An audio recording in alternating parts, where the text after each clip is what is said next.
Hi everyone, I'm Jessica Stutzman and welcome back to the Millcreek Government Channel.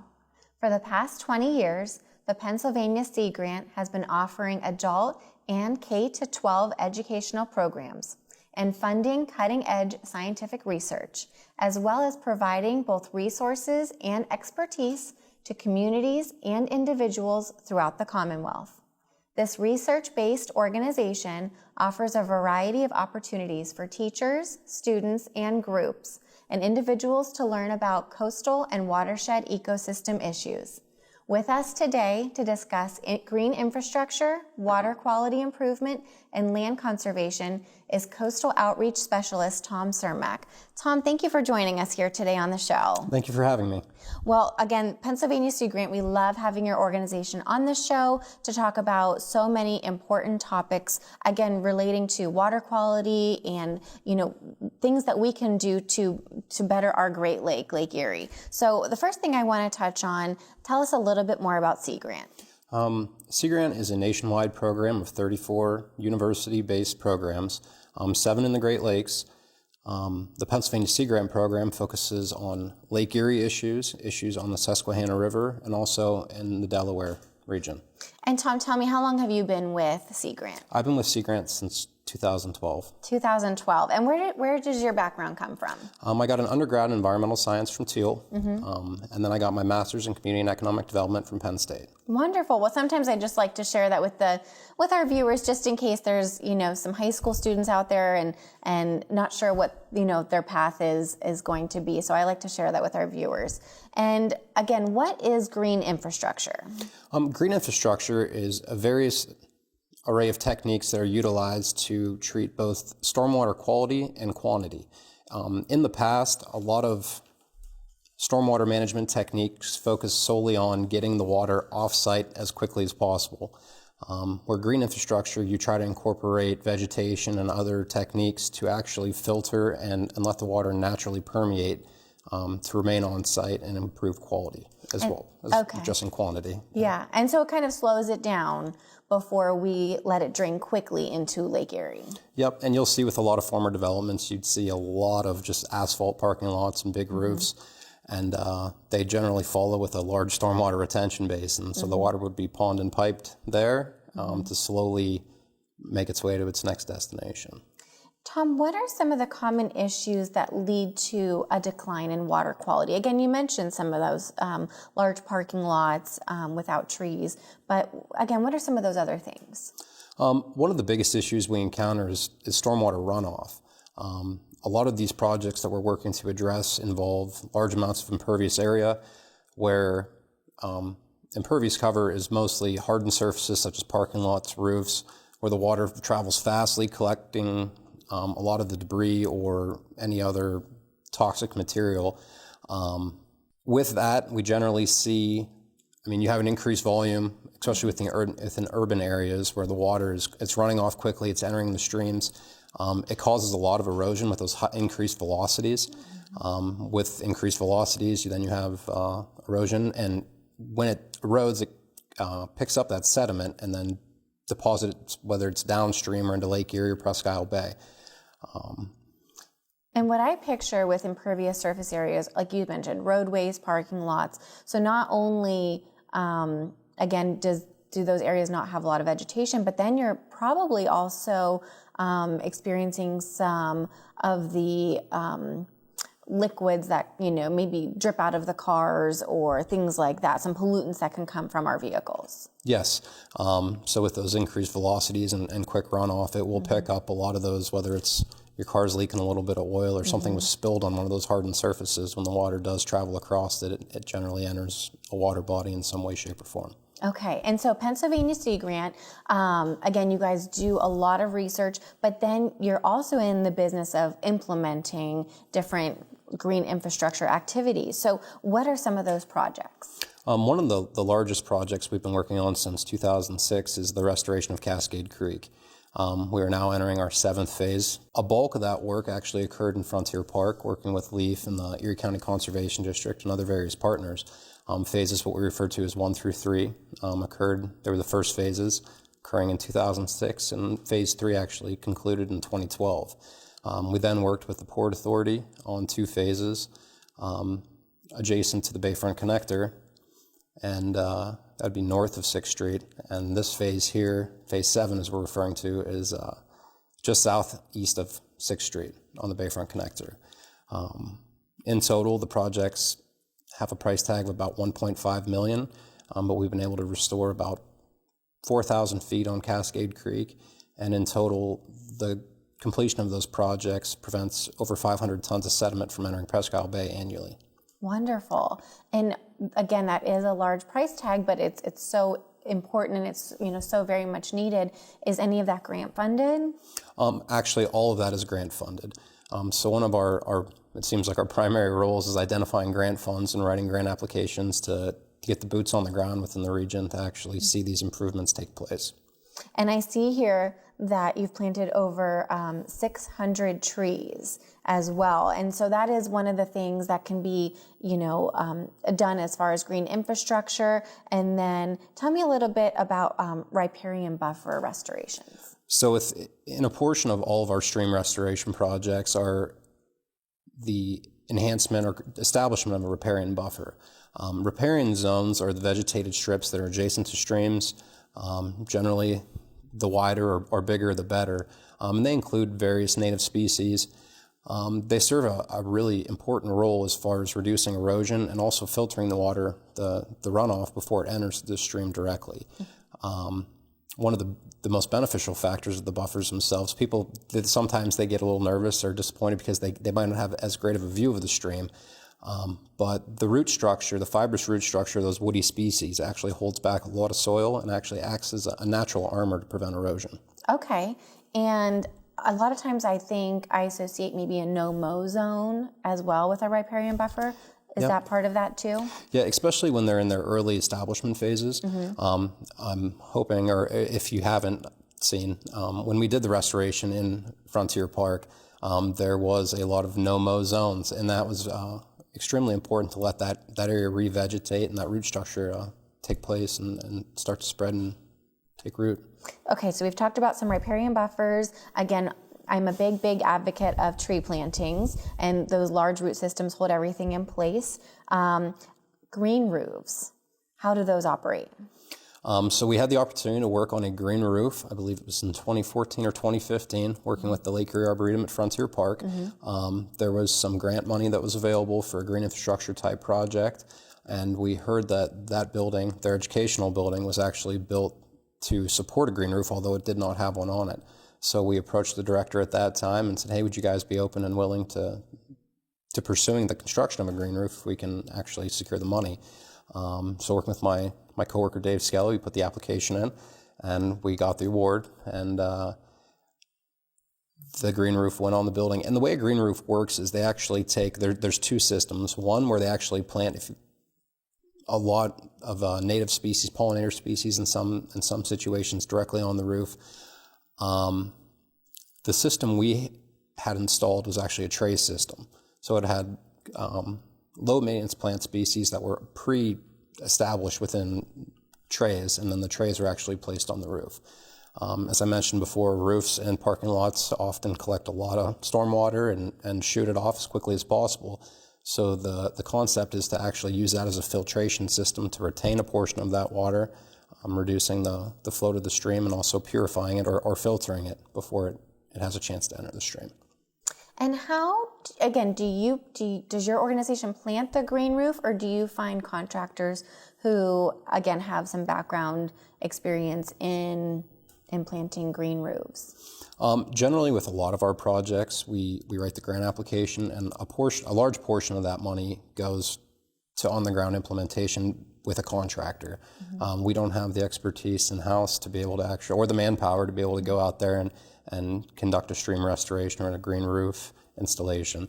So a lot of that money gets contracted out. And I want to mention this before we go on. Your organization is small, but it's mighty. How many members are on staff at Sea Grant? I believe we have 5 in Erie right now, and 2 in Harrisburg. Okay, so like you said, you do need to contract out some of those projects, but you guys are so busy all of the time, either researching, grant writing, or implementing everything that you do. And I want to ask, was there any land conserved with respect to the Cascade Creek, all the different phases of the project? Not particularly with the Cascade Creek portion.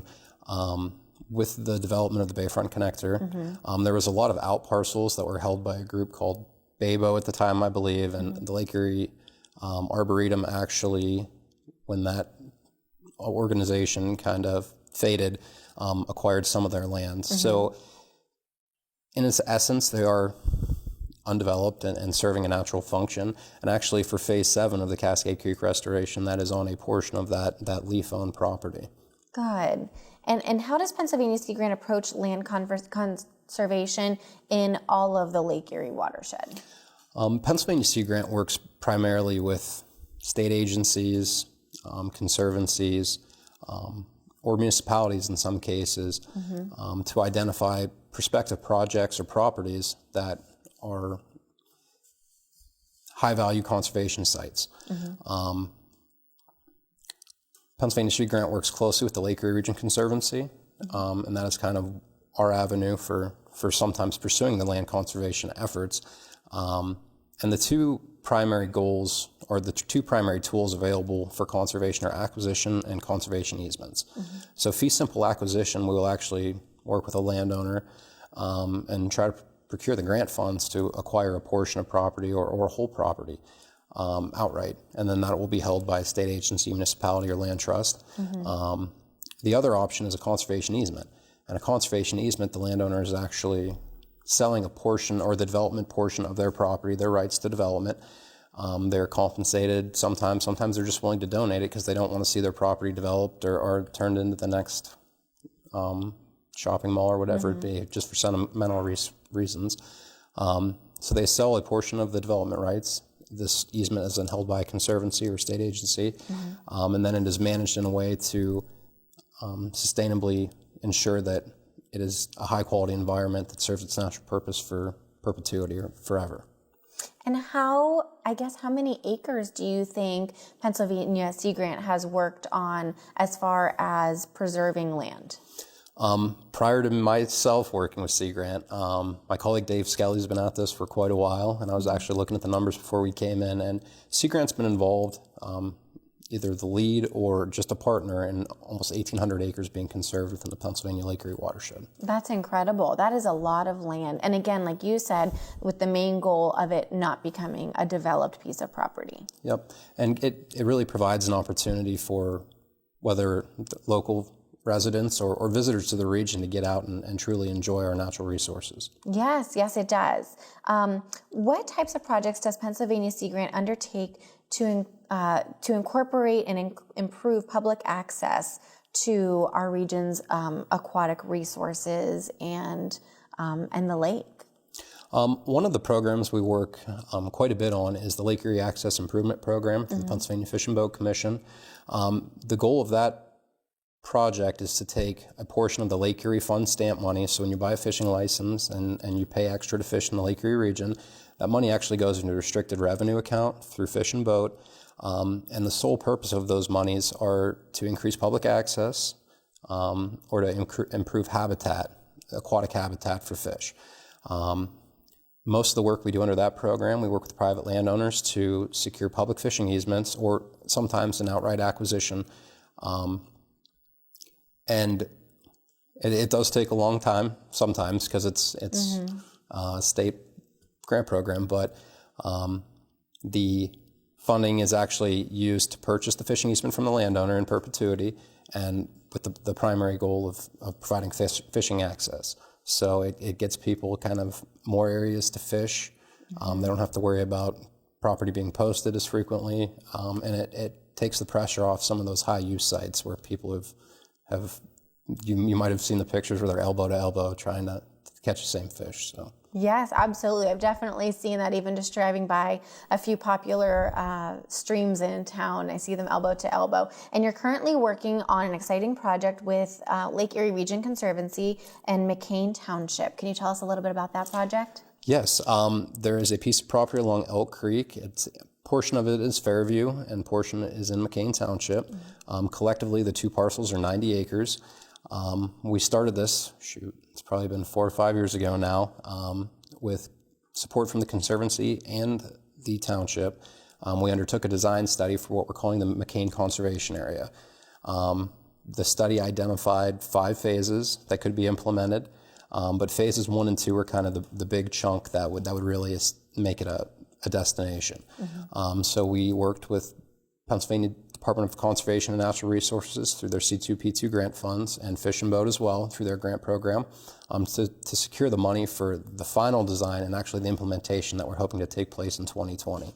So that development will include a trail system, ADA access to Elk Creek for fishing, parking, pavilion, a lot of the things you'd see in a lot of these natural recreation areas. Wonderful. That's exciting. Thank you. And you're also working on, under the program with PA Fish and Boat Commission to facilitate Erie Access Improvement Program, where anglers purchase a Lake Erie fishing stamp. Yep. Okay, tell us a little bit about that one. So the Lake Erie Access Improvement Program is where the portion of the grant funds that are utilized, when someone purchases a Lake Erie fishing license or the add-on stamp, that money goes into a restricted revenue account, and that money is used for angler access and also habitat improvement projects on a lot of the popular fishing areas. And what are some of those improvement projects? Actually, so are we talking the public access portion of the improvement? Okay, yeah. So if you drive along the bayfront in the city of Erie, there's a lot of shoreline access improvement projects that kind of give your bucket fishermen increased access. And then within kind of the more rural settings or along the steelhead tributaries, it establishes parking lots in kind of some of the more remote areas, get anglers off the road, provide trails down to the stream. And just try to get larger contiguous stretches of stream for anglers to utilize. Is there any way for individuals to become involved in these projects? With the conservation type projects, any landowner that would like to kind of learn more about conservation or the options, or even if they have an interest in conserving their property, feel free to reach out to Pennsylvania Sea Grant, and we can discuss the options, how the process works, and hopefully get you on the right direction. Or even if you just have any questions, we'd be happy to give you more information.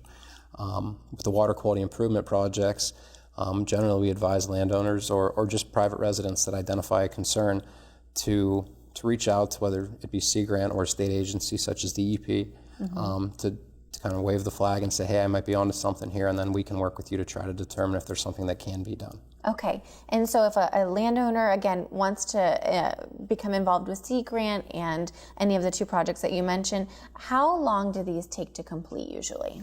That is the one thing that is kind of the difficult part is with a lot of these, whether it be a conservation project or a restoration project, it's a multi-year process. From identifying the project to securing the grant funds to actually bidding it out and getting the on-the-ground efforts, sometimes these take between 2 to 4 years. Okay. So. And we, again, mentioned grant funding, but how does the funding actually work for these projects? So every project's a little different. With the water quality improvement projects, we've been extremely fortunate in the past to be able to match up state money, whether it be through Growing Greener or some of the other programs through Coastal Zone or DEP, with federal funding. One of the largest federal funding sources that we have is the Great Lakes Restoration Initiative project, which many of them might have heard about in the news. And that's brought a lot of money to our region to improve water quality and kind of enhance the Great Lakes. For the conservation projects, generally that is our go-to agency for that is DCNR, Department of Conservation and Natural Resources. They have they refer to as a C2P2 program, and the purpose of that program, at least the land acquisition portion, is conservation easements and acquisitions for public use. And we can pair that with fish and boat. So it really depends on what's out there at the time, and trying to make it all work to get to the finish line. But your organization, your office, is a wealth of knowledge, again, on all of these topics. And we did mention a lot about green infrastructure. I always find the permeable pavers fascinating. I know we have a rain barrel in my backyard, and just through my work experience, I've planted a few rain gardens. Is there anything that the average homeowner can do to improve their yard, from your opinion? So that's, there's always something you can do. It's trying to, well, whether you want to go and promote native species in your plantings, increase the density of vegetation in your yard. There's some things that obviously might not be as easy, but trying to reduce the amount of pervious pavement or just impervious area in general, trying to contain as much water on site as you can. Obviously, sometimes that's not nearly as feasible as we'd all wish, but and just trying to be as green and sustainable in your own practices, and also appealing. Everybody wants their home and their property to look as best as possible. So. Absolutely. We have just a couple minutes left here, but how can our viewers get in touch with you to find out more about these topics? They can contact me directly. You can follow us on Facebook, or just take a look on our website for upcoming events and for more information about any of these projects specifically. I wish we would have had a little more time, but there's a lot of great information on there, and there's a lot of great things going on statewide. I wish we would have had more time too. Is there one last message or one last thought you want to leave our viewers here with today before our show ends?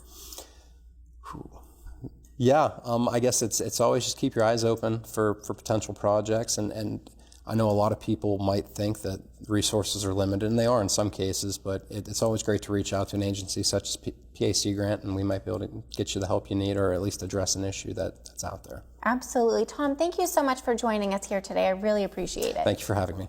Viewers, I want to thank you for tuning into our show today. Tom explained a lot about what Pennsylvania Sea Grant has to offer, again, for your very own backyard, land conservation and stream restoration and water quality improvement. So if you have any questions about those topics, please feel free to reach out to Pennsylvania Sea Grant.